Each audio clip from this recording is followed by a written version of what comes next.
Hi everybody, it's October 26, 2025.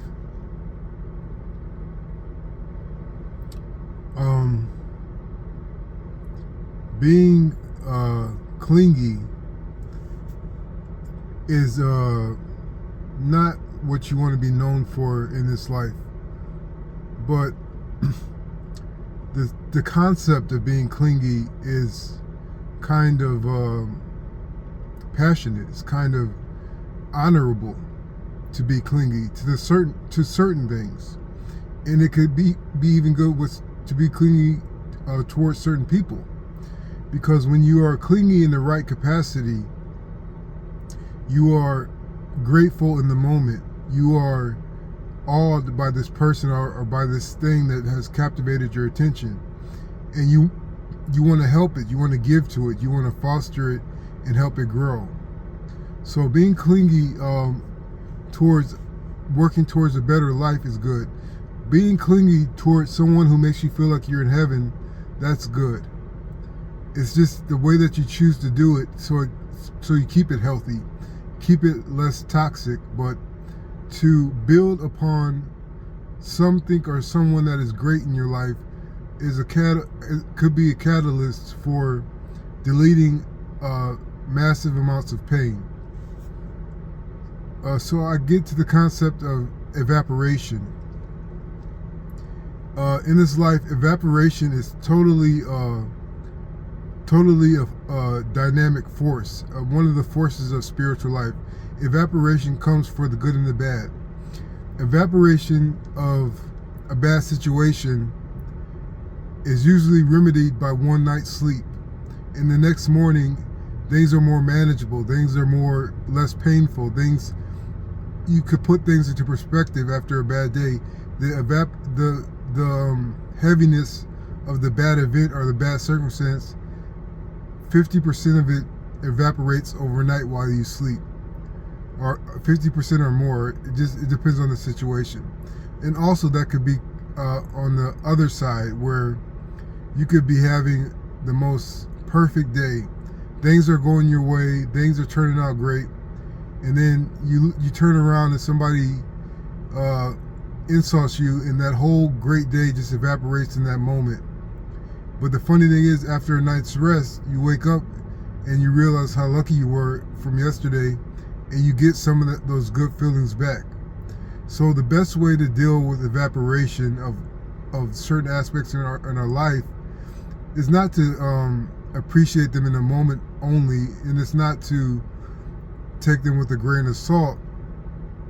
Dealing with evaporation could be more dynamic. You start to create your own situations once you figure out how your inner and outer world correlate and how to work them. So staying intensely present in the moment during the perceivable evaporation will teach you patience. It will give you strength. Being present and watching something fade away or feeling something fade away, whether it be good or bad, you're going to feel pain in some circumstances, and you're going to feel anxiety, and because these things are leaving, and they're leaving through you. They're leaving through your inner self. And when you feel that sensation, you learn to be the calm that your being needs. You learn to be patient with life. And so when you hop to these different evaporations of circumstances on purpose, it teaches you that the normal medium of life is precious, because that's where the work gets done. That's the less extreme situations. And during those medium parts of life, or those mean parts of life, I don't mean by being cruel. I mean by the mundane, or mean by the neutral parts of life. Living in those mean moments,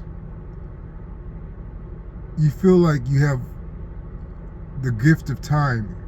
You feel like you have the gift of peace.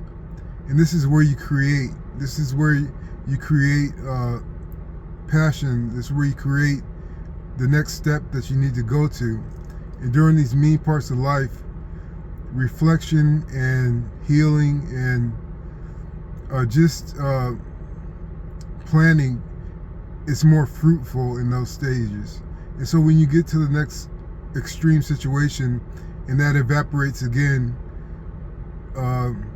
you find your home wherever you may be.